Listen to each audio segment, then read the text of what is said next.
After the 10th season of Barney and Friends, an 11th season of the show has been, you guessed it, already been commissioned.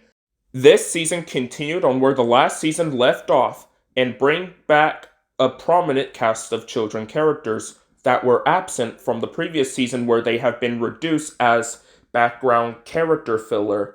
And they still continue to use the 11-minute format consisting of 20 episodes with 40 segments. And for the first time since season 8, Barney comes to life in an actual episode again. Aside from the character coming to life in the last few minutes of the opening intro, and then we already see him hanging out with the kids or greeting the viewers most of the time. And instead of the actual themes that were tailored for toddlers, this season used a social, emotional curriculum which is outside of its original target audience. Not to mention writers writing conflict-based stories rather than continuing the curriculum format like they did in previous seasons. Anyway, this season was originally going to be premiering on September 3rd, 2007, before it was pushed to September 17th, and the filming began from July 10th, 2006 to February 20th of 2007. Before we get to the dinos, we'll talk about the kids. After the previous season treat them as background characters, leaving more room for the dinos, the children became prominent again. Despite a couple of kids returning to the season, it will be the final appearances of Laura, Amy, Olivia, Claire, Lucas, Kelly, and Rachel, while other kids will appear in future seasons, and some who appeared only in this season. This season includes Myra, May, Marcos, Ava, Nathan, Tyler, Sophia, Troy, Heidi, Dylan, Lily, Noah, Megan, and Victor. Now we get to the dino characters. We'll start off with Barney, and oh boy, he got 3 costumes this time around. Barney's mouth gets rounder and his teeth grow significantly higher, and his eyes and eyelids are slightly twisted toward one another. Another design which resembles the previous one, but the head is bigger and rounder. The eyelids are pushed up a bit, and the teeth got thinner. And then there's another costume of Barney, which is the double suit, which the eyelids are downward and rotated a bit towards each other. Baby Bop remains the same, and BJ, however, the frills on the side of his head appeared rounder, and the top is slightly bent, and a version of this was used in 2 home videos before this, like Let's Go to the Farm, for instance. As for Riff, he remained largely the same.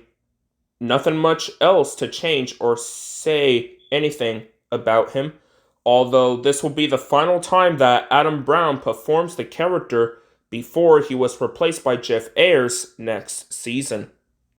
Oh yeah, I also forgot to mention about Mr. Copeland, which made his debut, and he is a park keeper.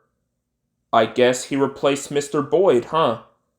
You also may remember that Dale Johnson played Officer Thompson in the Barney Season 6 episode Good Job, which is surprising to think about. As for the episodes themselves, well, as I've stated before last time, they can range from pretty good to decent or just straight up terrible, so I'll start off with the really good ones.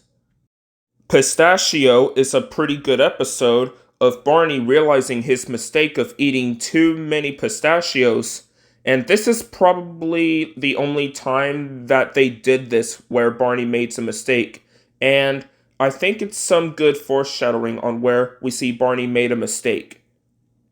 Fun fact, despite Stephen White writing this episode, he considered this episode to be non-canon, and there's not a single bit of explanation as to why. Back on topic. Full Team Ahead is pretty decent of Barney teaching BJ that the best way to play baseball is to share the experience with all his friends. Little Red Rocking Hood is an awesome episode that the dinos and the kids put a twist on a classic fairy tale. And the whole truth is pretty good of BJ trying to tell the whole truth after the guys think that he can paint. It's also nice to see Sarah again and becoming a professional painter. The New Kid and Grandpa's Visit are enjoyably decent episodes. Even the latter, where Robert Bruce Elliott portrays Ryan's grandpa. And he's also the same guy who did Mr. 10 again all the way back in season 2. Lost and Found and Potville of Sunshine are good episodes that it talks about responsibility and the other dealing with the loss of someone that you love. And it is one of the few times where death is mentioned, because obviously, if they talk about deep subjects, then it'll make the kids uncomfortable and scared. And Guess Who and Sweet Treats are great episodes, and they are perfect for the spookiest time of the year. The first half is pretty good of Riff trying to figure out on what he wants to be until Barney tries to give him ideas, and the result is a one-man band costume. And also this scene.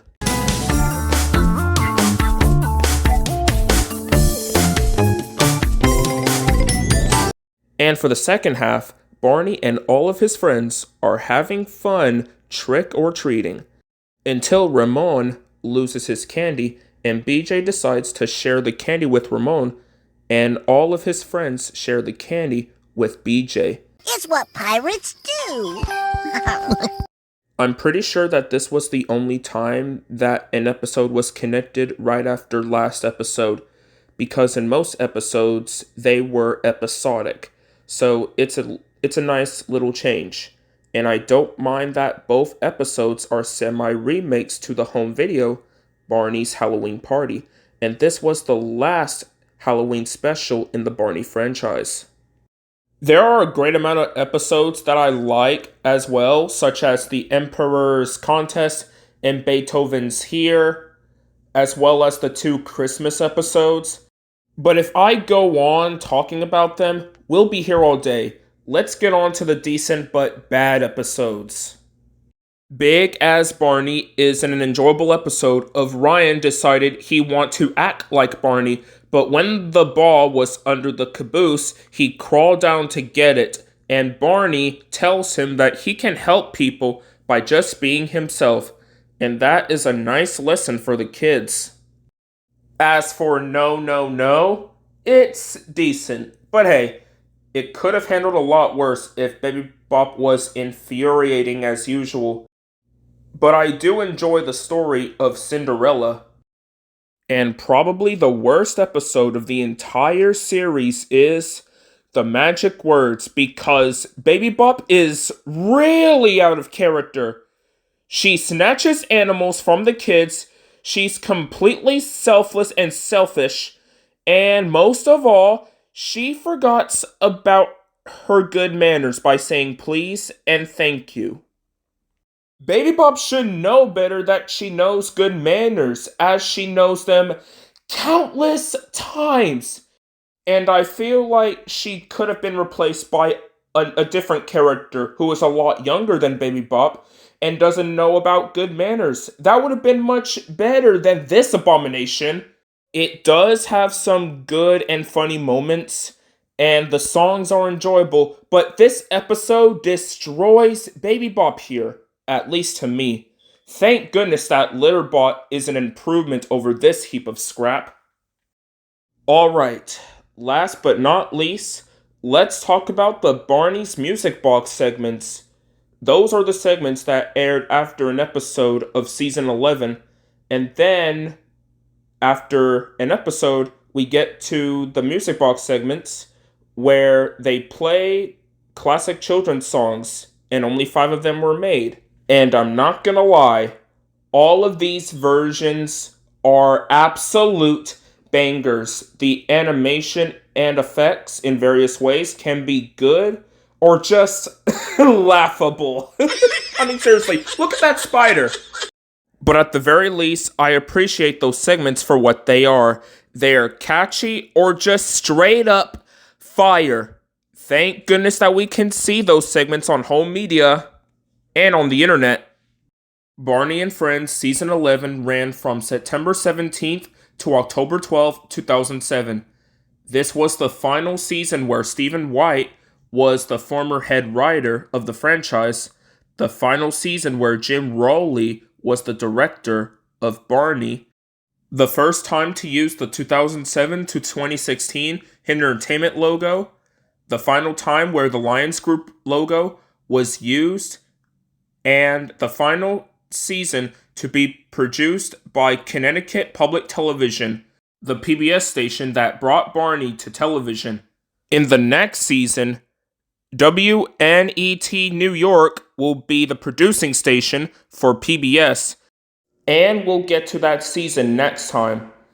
You can also find a couple of episodes of this season in some home media releases, either an episodic video or a compilation DVD.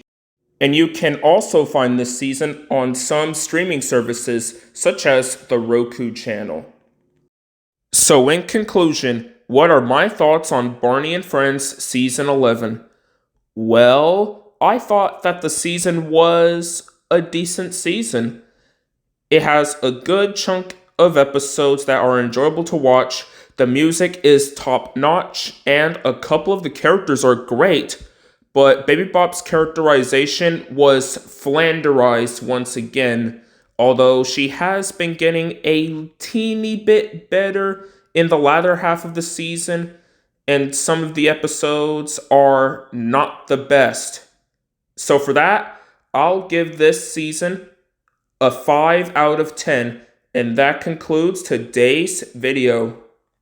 And before I go, I would like to give a big shout out to Darren Logue, because at the time I'm making this, Darren was celebrating his birthday, so happy birthday to him, and I suggest that you should check out his channel where he talks about comics and video games. Trust me, it's worth your time, and he's underrated. Give this guy some love.